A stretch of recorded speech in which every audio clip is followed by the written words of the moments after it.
I have the pleasure of introducing two amazing experts and friends who are going to talk to us about 10 questions to ask your attorney when you're building your cooperative. And then when I turn it to them, Jackie and Mike, you can take a look through those chats and ask any follow-up questions if you would like to get to know folks more or if there's more to share. Jacqueline Radebaugh is an attorney. She is a managing partner and shareholder with Jason Weiner PC. She's practiced law since 2009 in a number of locations, and I'm going to share her further biography and excellent accomplishments in the link in the chat in just a moment. So thank you for being here, Jackie. Mike Russell is an attorney with the Legal Aid Society of Cleveland. He's joining us from the northern part of Ohio today, where he represents community groups, nonprofits, and cooperatives as part of Legal Aid's Community Engagement Practice Group. And we're going to talk about some of the resources available through Legal Aid. Mike's, again, his accomplishments will be in the chat that I share with his further biography. And please do ask questions of these folks. They are a wealth of knowledge. So I'm going to turn it over to Mike and Jackie, and we're going to dive right in. Thanks again. Thanks so much, Hannah. And thanks to everyone for having us today. It's a pleasure and an honor to be with you. This has been a particularly interesting exercise, thinking about 10 questions to ask your lawyer from a lawyer's perspective, right? Normally we're thinking about, oh, here are some questions you can ask yourself before you do X, Y, Z. But really, it's been fascinating trying to put ourselves in a client's position and ask questions that we think are good ones, right? I imagine most, if not all of you, have worked with lawyers before. So as we're going through these questions, please share your experience, because you're in the best position to teach everyone on the call, including us, about what has worked, what hasn't worked, maybe questions that you hope that you had asked or wish that you had asked when starting a cooperative project. Please don't be shy about speaking up. And I'm going to share my screen. Jackie, do you have anything to add before we start? Exactly your words. Ask away. All right. Standard boring disclaimer, not legal advice, education only. Hannah went through our bios. Here's a little bit more information about both of us. I won't bore you with that either. So jumping right in, we have 10 questions. We have one slide per question. I hope we have a discussion about each. First one, why do you need a lawyer at all, right? Why are we talking to you? And, you know, I see a lawyer's role in this capacity as sort of fitting into two buckets, but there's probably tons more. So Jackie, I encourage you to jump in. One is education, right? A lawyer is here to educate you about the options available to you to solve a particular problem or to advance your goals in a particular way, right? Lawyers who work in this space are experts in what those options are, so that you or your project or your cooperative can make the best choice for what you are doing and what your needs are.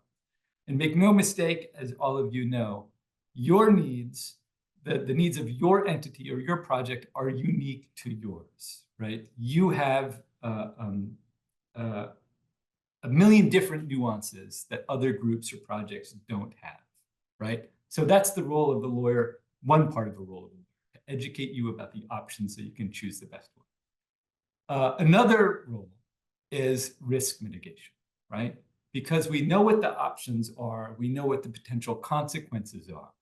So if you're facing a particular question or issue, we're in a good position to let you know, if you go down this road, here are the risks, so that you can judge whether the risk matches your relative risk tolerance, right?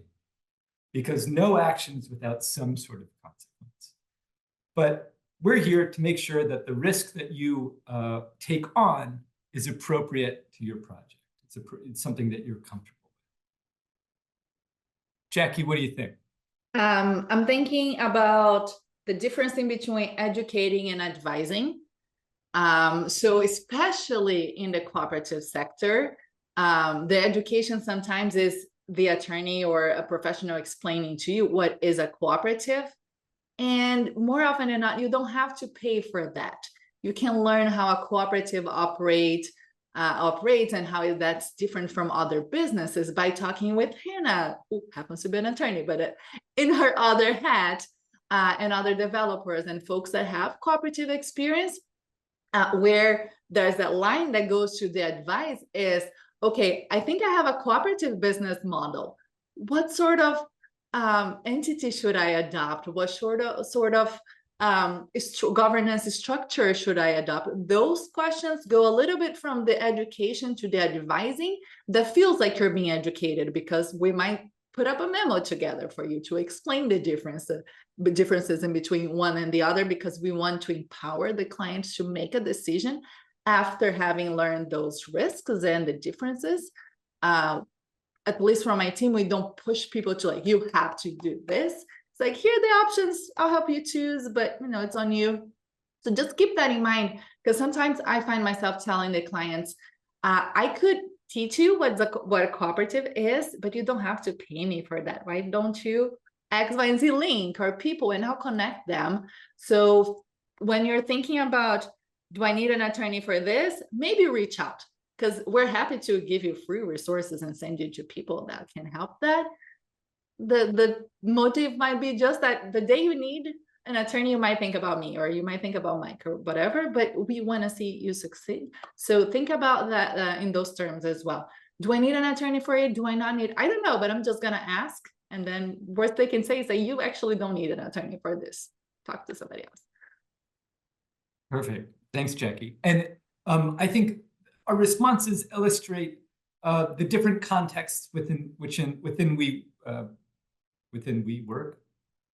So I work for legal aid, right? I've always worked for various legal aid programs.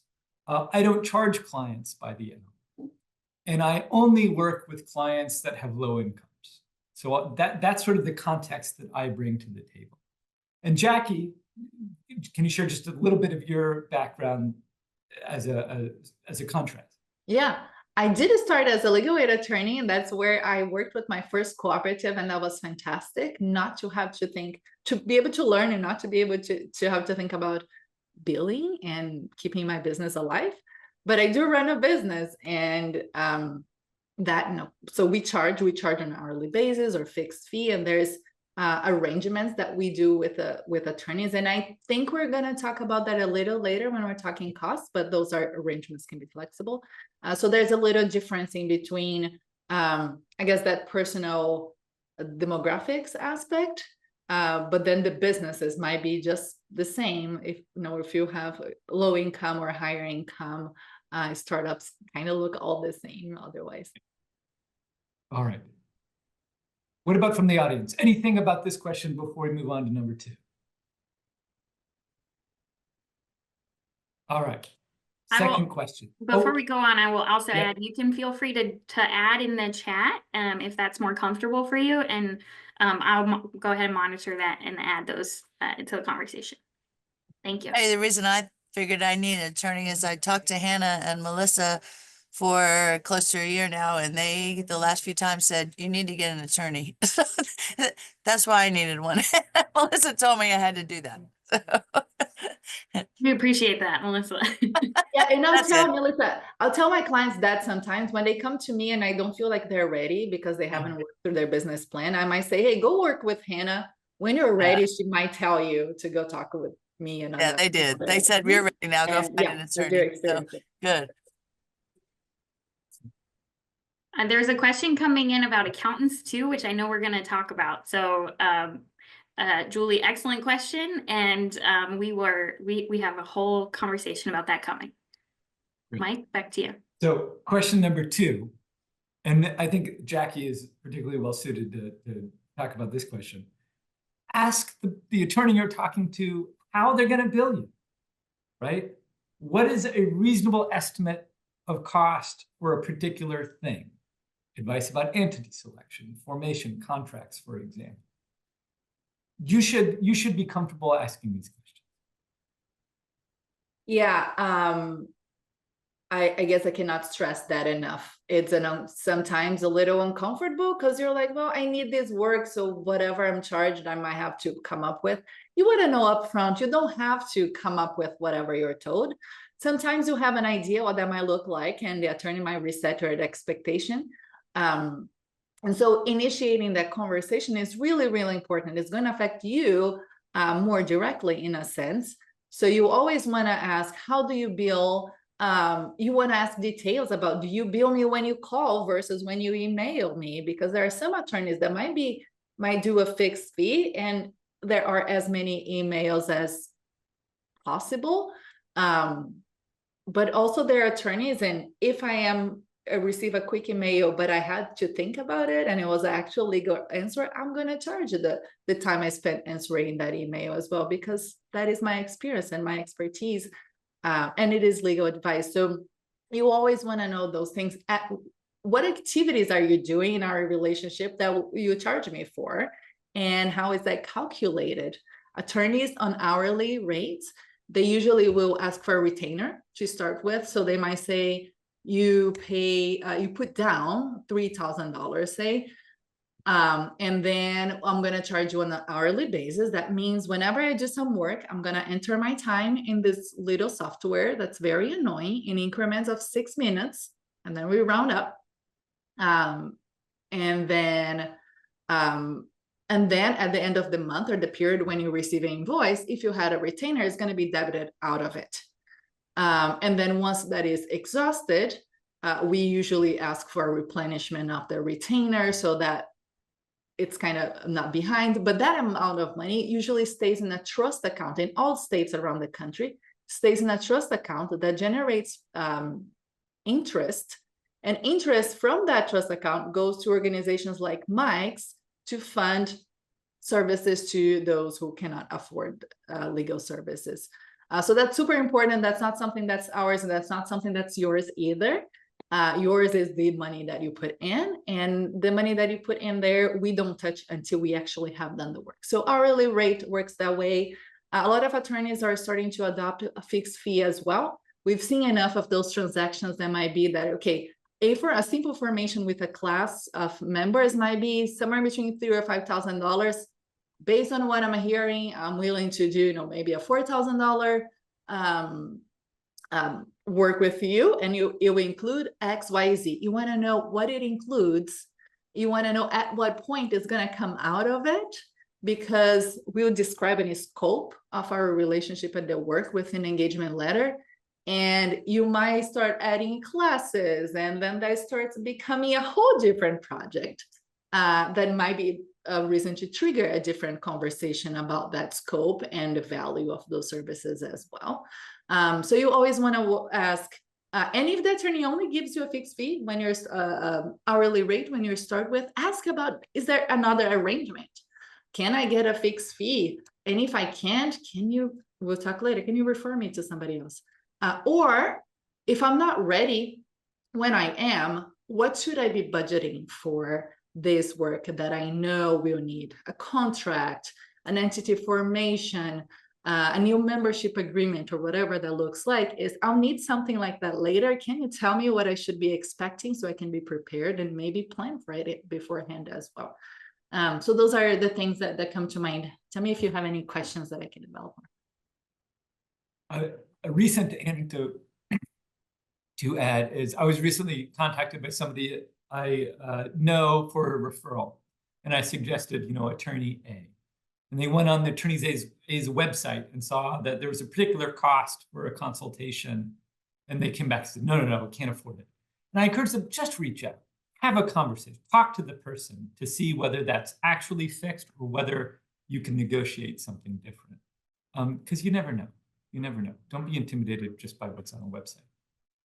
I will also add that if you work with a cooperative developer, like at our team or others around the region or the country, at least on our team, one of the things we're probably going to talk to you about is a startup budget.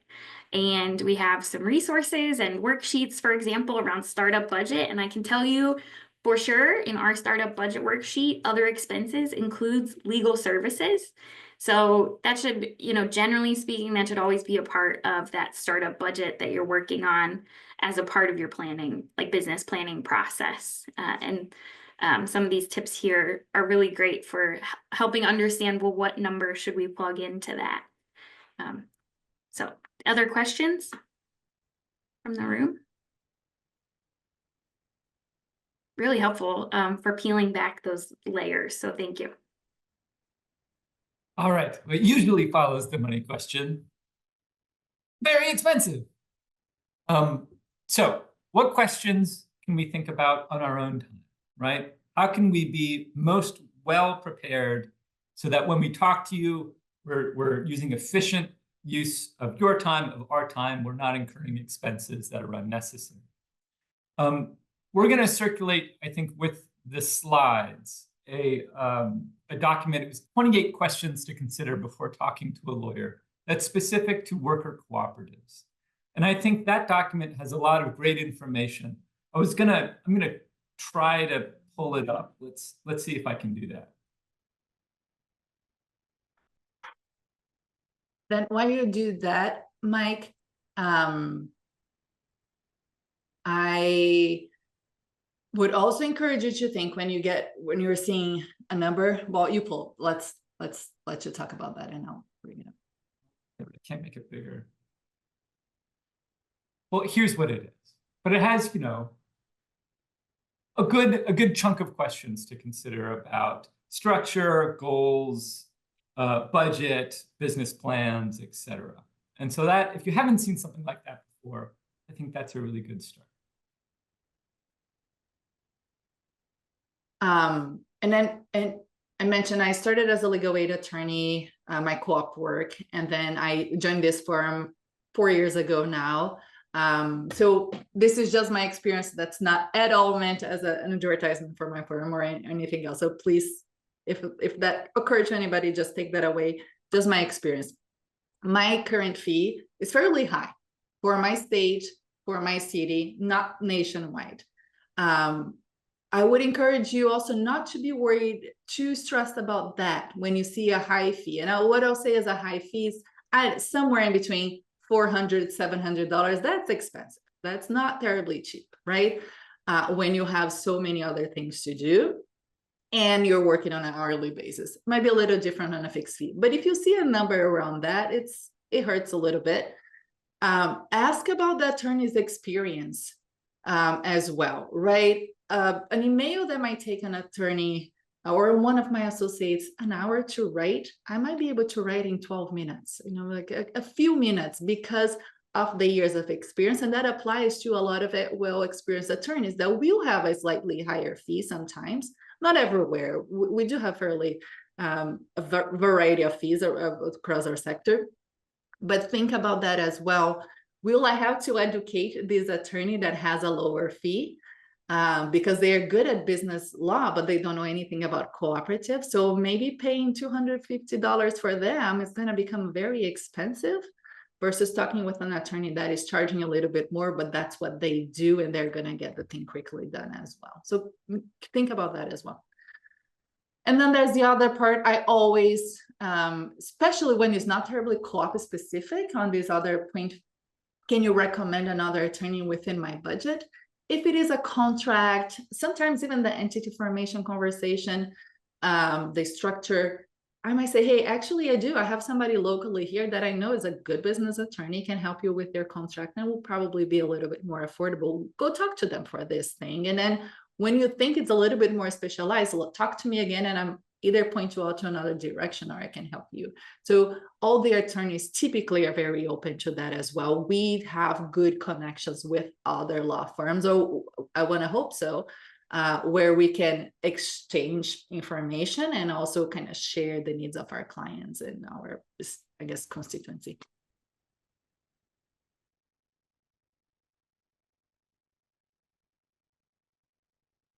No questions in the chat for now, but again, feel free to put those in there.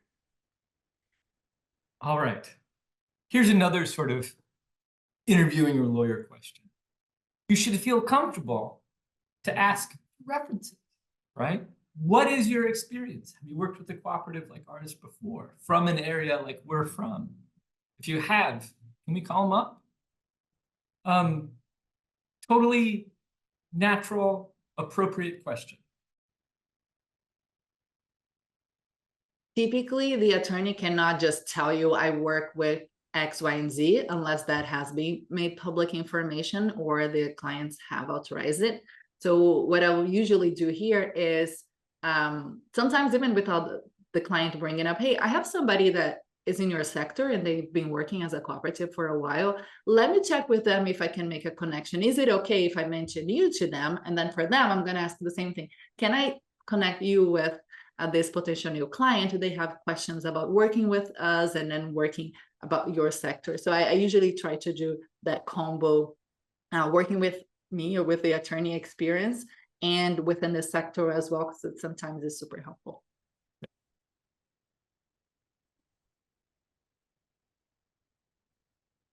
Oh, actually, that reminds me, don't feel bad about going into a first call with the attorney, as this is an interview on both ways. You have been talking to somebody does not commit you to that on both ways, on both sides. So the attorney might say, well, that's not exactly what I want to be doing right now, or I'm at capacity, or this doesn't work for X, Y, and Z reason. For you, the same thing. Like, can I be working with you? Are you a person that I'll feel comfortable calling, that I'll trust?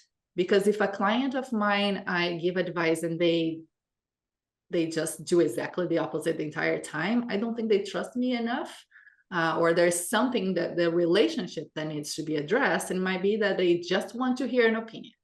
And then there's a little bit of that for you too. Is this a person I want to call to ask about that? If it's an annoying attorney or their tone didn't come off okay, whatever thing that you feel, trust your red flag gut and go with somebody else. Obviously, we're not blind to what could sometimes be a power imbalance, right? Talking to a lawyer, there may not be a lot of lawyers that practice in the area. You feel like you really need one to solve this particular problem. But from another perspective, it's a job interview and you are the hiring entity. You know, you're the one hiring this person. So don't be shy. All right. Entity question. Given our goals and our situation, what entity structures should we consider and why? This question, I think, is meant to prompt the point that I think we made a little bit earlier, is that, you know, each cooperative is different. Each problem that particular cooperative is trying to solve has its particularities and its nuances. And there are various ways to accomplish cooperative ownership using different legal entities, whether you're talking about a cooperative association statute or an LLC or a limited cooperative association statute or a C Corp structure. And so when you ask about entity, be prepared to receive a lot of questions about your goals, your particular issues. How do you feel about complying with employment law? What kind of employees are going to be a part of your cooperative? And this is an example of a perfect way a lawyer can do the type of educating that we talked about earlier in combination with legal advice. Okay, given what you tell me, here are your options. Here's what may be most appropriate for you. And then do the risk mitigation strategy as well. But I want to caution you from thinking there is one way to accomplish this thing that you're doing, right? Well, entity X over here, I know them, they're structured this way, therefore I think I should be structured that way. You really want to be a bit more open to different structures, different possibilities, because there are a lot out there.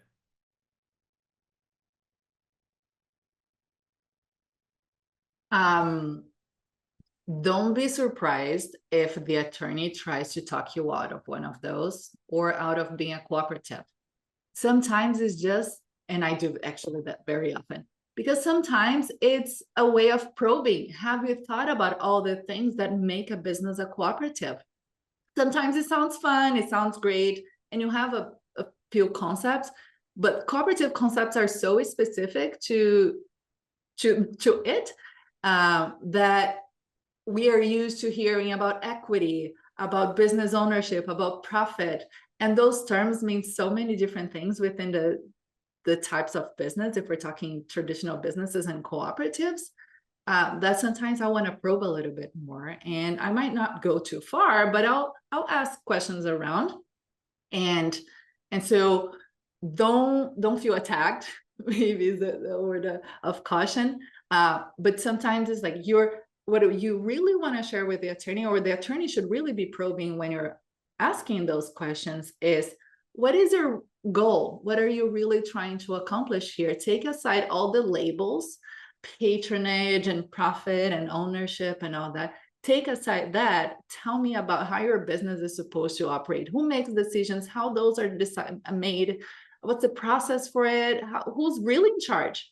And if I hear nobody is really in charge, tell me more about that. Or if it is, at some point I started hearing, but I want to make sure that X, Y, and Z doesn't change. Well, how much control does that one person wants to have, right? So it's kind of figuring some of those things out. So as much as you can, take also labels away. And if the attorney is using a bunch of them, I think we're going to mention soon, also ask them to describe, what do you mean by this in this situation? Jackie and Mike, this brings up a question that I had for you guys. And I think it's kind of a twofold question. The first part is, what's the quote right time to engage an attorney during the exploratory or startup phase? And is there a benefit, for example, to having like a rough business plan before coming to an attorney? Or is there something you recommend? Because, you know, this, given our goals and our situation, is a lot of where we spend our times as cooperative developers with groups. Is, what are your goals? What is your situation? What problem are you trying to solve? Have you coalesced a group around this problem? And is there agreement around what the problem is? So yeah, just any insight you can share in that kind of what's helpful aside from goals, if anything, and when's the right time. Jackie, you want to take that one first? Sure. I very rarely work with a brand new group or client that will be forming a brand new cooperative if they don't have a business plan. Because if you don't have at least a rough variation of that, there's a good chance you haven't thought about everything you needed to be talking about, to be talking with an attorney. And here's what. If I say yes to a client who haven't thought about all the things and I just do what I'm asked to do, in about 6 months or some period, you're going to call me and say, but this is not working. I have a cooperative and now I found out at the end of the year, I have these taxes that I don't understand, or I don't know how we're making these decisions. All those things that could have been avoided before. You chose a partnership taxation. It should be a different thing, or you should a corporation, and should be a partnership. And those things affect entity, and those things are affected by your business plan. So putting something in place so that you can follow it instead of putting something in place that reflects what you decided, that's very important. That's a big difference in between those two things. I will work with a group without a business plan, maybe if I realize they have been working with somebody for a while or have had a conversation with some developers. There's an actual group and they have already adopted maybe some policies internally. Here's how we make decisions together. They already came up with something because they've been, groceries are actually a good example of that. I rarely have a single person that comes to me, say, I want to start a grocery. Usually I have a group of 3 to 5 people who say, we've been talking about this for a couple of years or a few months, and we identified all those things. And I'm like, okay, you really just need to put that on paper. So go talk to X person, but book a call with me again so we can actually talk through your problem. So it's specific to the group, but also having the business plan is really important. I have like a 1,000 feet up answer that may be vague enough to be totally useless. I'm going to offer it anyway. I think the time to talk to a lawyer is when you've done everything you can, but you're at a barrier. You're at a choice that could benefit from legal advice, and you can't make any progress. You can't advance your goals beyond that point, right? Without making that decision that could benefit from legal advice. Business planning wouldn't qualify, right? Entity structure may, right? And when you're getting ready to register your entity, you can't advance, you can't start doing business without reaching that step. And that step, as an example, is one that benefits from legal advice. And we've been talking about legal advice a lot. It strikes me that lawyers have a very simple definition of legal advice that is probably not widely known. Legal advice is the application of law to facts, right? So if I'm just telling you what the law is, that's not legal advice, that's information. But if I'm applying your particular fact pattern to the law and giving a recommendation or a series of options, that is legal advice. Anyways, I just realized that maybe people hadn't considered that before. Yeah, it never come up as this clear. Thank you, Mike. Oh, cool. Super helpful. Thank you. Okay. I'm going to tie into that question as well. And if we're going to get to it, feel free to tell me. So, Jackie talked a little bit about sometimes it's a group of 3 to 5 people. The interesting thing, sometimes when I talk with groups, I say the best part about being in a cooperative is the cooperative part, and the hardest part about a cooperative is the cooperative part, right? Like working as a group is that's a hard thing to do sometimes. So we're talking inherently about a group of people, right? Thinking about some kind of business. Who should be involved when working with an attorney as a part of that startup group? Or I know that that's probably going to have a lot of different scenarios, but what's been your experience, and what do you think, what tips might you give to a group when they're thinking about that? I would say at the beginning, you probably want to bring everybody to the table, at least for a conversation or two. It shows the attorney where you are to get a sense of how this group operates, the personalities, and how one personality might influence the decision-making differently than another. That's helpful. But then also helps to have folks involved so that you're not always having one person translating what comes from the attorney to the group. At some point, you will want to have the one person, it streamlines things and whatnot. But early on, for the most part, you do want to have the group involved and hearing the same thing. So different questions come from different point of views on the same thing, right? So I would say as many people as possible. Now, if you have a huge group, also at Legal Aid, I did a lot of that. Can we have a whole group conversation? And maybe I'll do an education session before we get into the actual talking about the talking. So think about that. I agree 100%. I think meeting with the core group of decision makers is invaluable to me to learn about the culture of the group.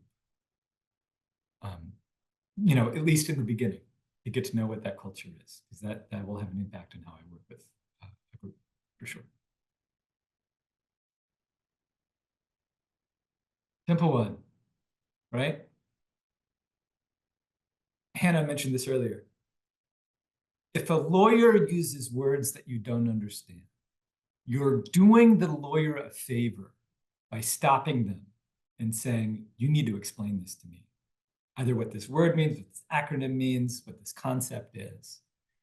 If the lawyer is assuming you understand something you don't, the lawyer is doing something wrong, right? So it's It's your job to say, whoa, buddy, you need to slow down. What does this mean? What does this mean? What does this mean? Because if we advance further, if we skip over that part, we're not doing our job. You don't have a full understanding of something I'm assuming you have a full understanding. And it behooves the lawyer to take a step back and really probe to make sure that what we're talking about is being understood. But I encourage you, please, if you're talking to a lawyer and you don't understand a concept, a word, an acronym, stop them and say so. And I'll say that in cooperatives, it's true everywhere and super important, and in cooperative practice, sometimes even more so. I've been working with a client for 1.5 years, and they have a cooperative developer working with them, or an advisor, and they have a closing to finish their transaction tomorrow, and I'm finalizing the documents, and one of them sent a note that they want to make sure. I see a note that the patronage should be divided equally among everybody. And everything else in the document says hourly basis, and they're a group that do a few hours and a group that does a lot of hours, and everybody is supposed to be receiving the same amount.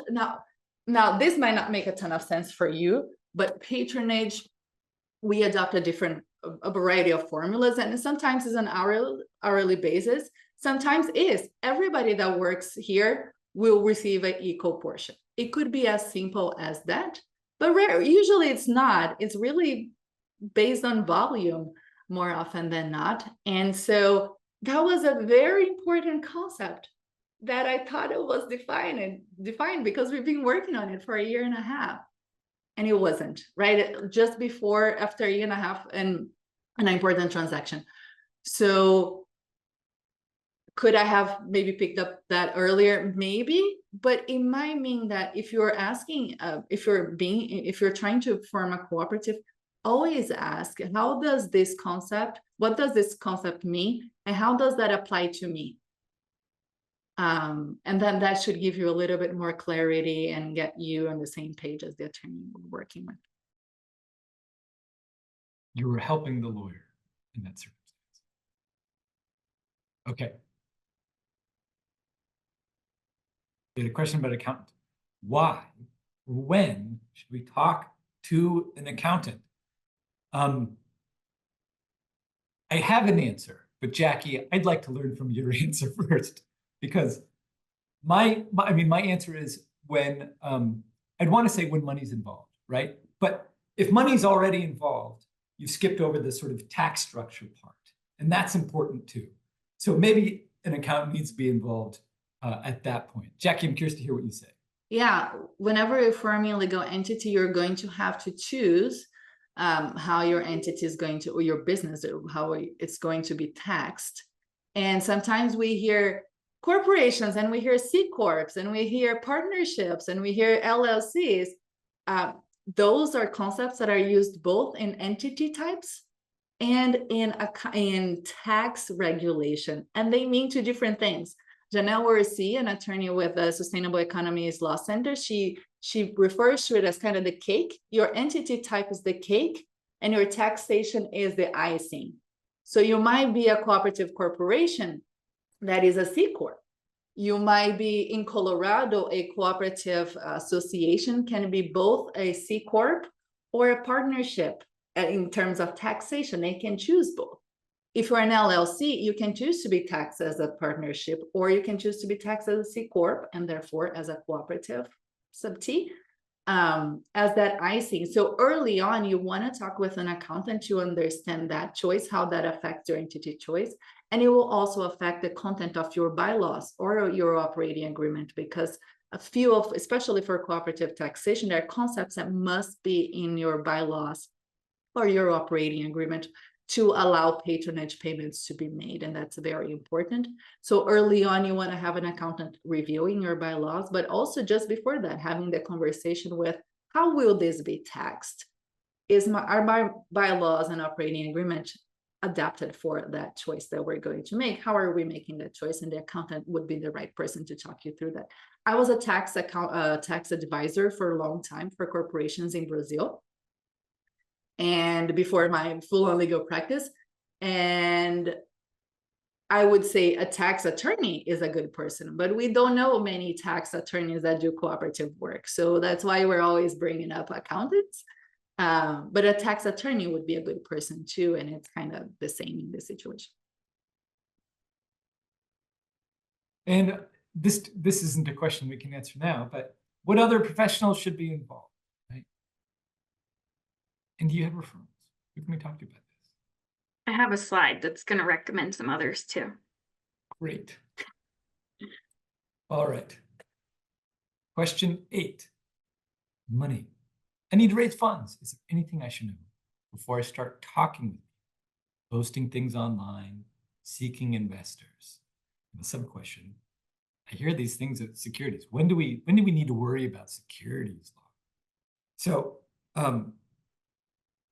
generally, securities laws they're creatures, or securities compliance are creatures of state and federal law. And they have different rules. So it depends what state you're in when you're talking about securities compliance. And a security is anytime you talk about making money from the work of others, right? So if I'm investing in an entity and I plan to make money from that investment without putting work in, we're talking about securities. And that's when you need to be careful about securities compliance. And usually if you're like, oh, I'm just gonna post on Facebook that I'm starting a cooperative and I need money, that's already a no. So whenever you're looking for money from somebody that's not a cooperative member that will be doing whatever cooperative members do in your cooperative, that's time to have a conversation, at least a quick one with an attorney to say, hey, what do I need to do so I can talk publicly about the money I need to raise? So Mike, could you share one more time, like what you mean by investors? So, well, let's take traditional investors, right? Yes. So if I'm buying preferred stock in an entity, maybe it's a cooperative, maybe it isn't. That is equity in that entity that I plan to profit from, right? I am getting money from my investment. Some sort of return is going to come back to me in the form of a dividend. And that is not the result of me working for the cooperative. It's not patronage. It's not proportional to the business I do to the cooperative. It is passive income to me based on the work of others. And that is a traditional, in a classic sense, security. And that's what something like the SEC on the federal level, or your Division of Securities on the state level, that's what they regulate. And there are generally, there are requirements to register offerings of these types of investments. If you're going to sell them, you have to register them, either with the federal government or with the state or with both, if you don't qualify for certain exemptions. So in talking to a lawyer about securities, somebody with securities experience, what they're able to do is take in all the facts of your circumstance and see, if desired, an exemption applies so that you don't have to do X, Y, or Z, or maybe you have to do a lesser intense form of X, Y, Z. Thank you for clarifying, Mike. I just also wanted to add, again, if you are working through that business planning process, maybe, your startup budget is going to have, it's going to have sources and uses, right? Your business plan, financial projections are going to include, some of this information. So I guess I just want to reiterate again the importance of a business plan to help you even just identify potential questions and issues like this. Like, look, when we were doing financial projections, we realized we were going to need money for X. Our idea is to get that money from Y, and that might raise issues like this. So one more plug for a business plan, I guess.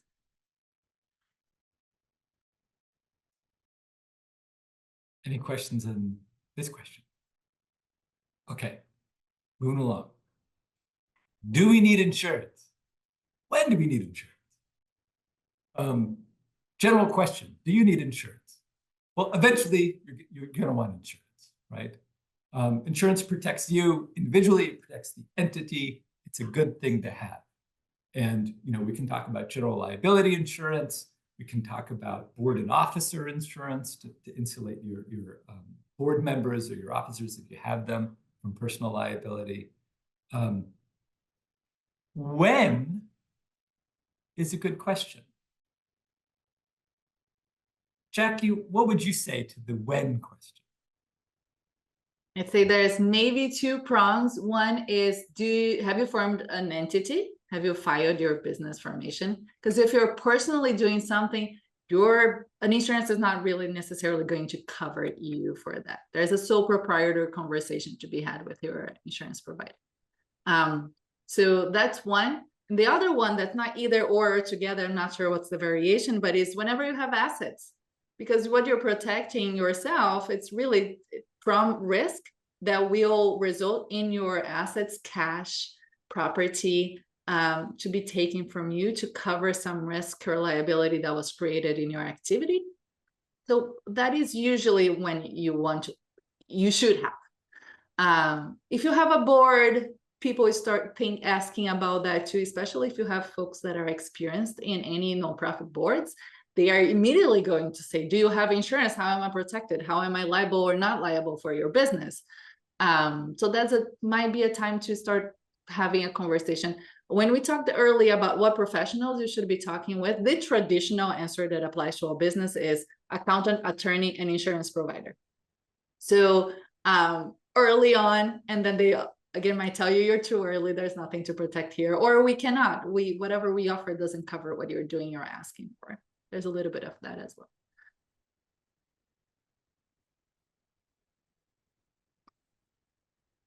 Okay.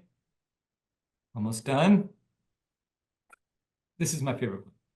So this isn't a question to ask, but it's to prepare you for the dreaded "it depends" answer, right? Lawyers love saying it depends because oftentimes that's the only correct answer. But what is helpful to a lawyer to hear is not, can we do this? Because that will trigger "it depends." It's, here's what we want to do. We want to do X, Y, Z. What should we think about if we want to do that? That is a more helpful way to solicit a response from a lawyer that is helpful, and it removes a step from the process. And it's also just helpful from a client, for the client to think about things in that way. I think, right? I don't mean to be presumptuous, but I think it's helpful to realize it's not, can I do X, Y, Z? It's, here's the thing I want to do. Here is my goal that I want to accomplish. How do I get there?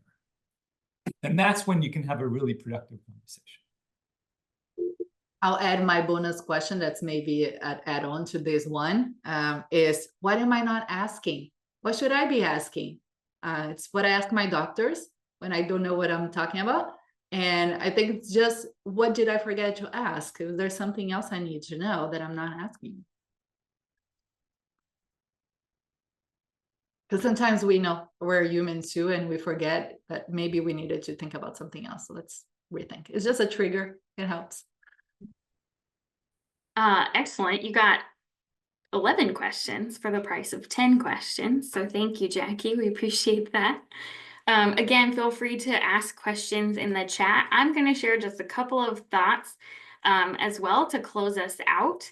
And I do want to reiterate that Mike and Jackie shared their contact information there on the slide. So thank you both for that. That's very generous of you. Are you seeing my slide, Anne? Yes. Okay. So Jackie covered this a little bit, but just think about who is that team of advisors that you're consulting. So today we've been talking about attorneys, a little bit about accountants, a little bit, of course, about tax and insurance.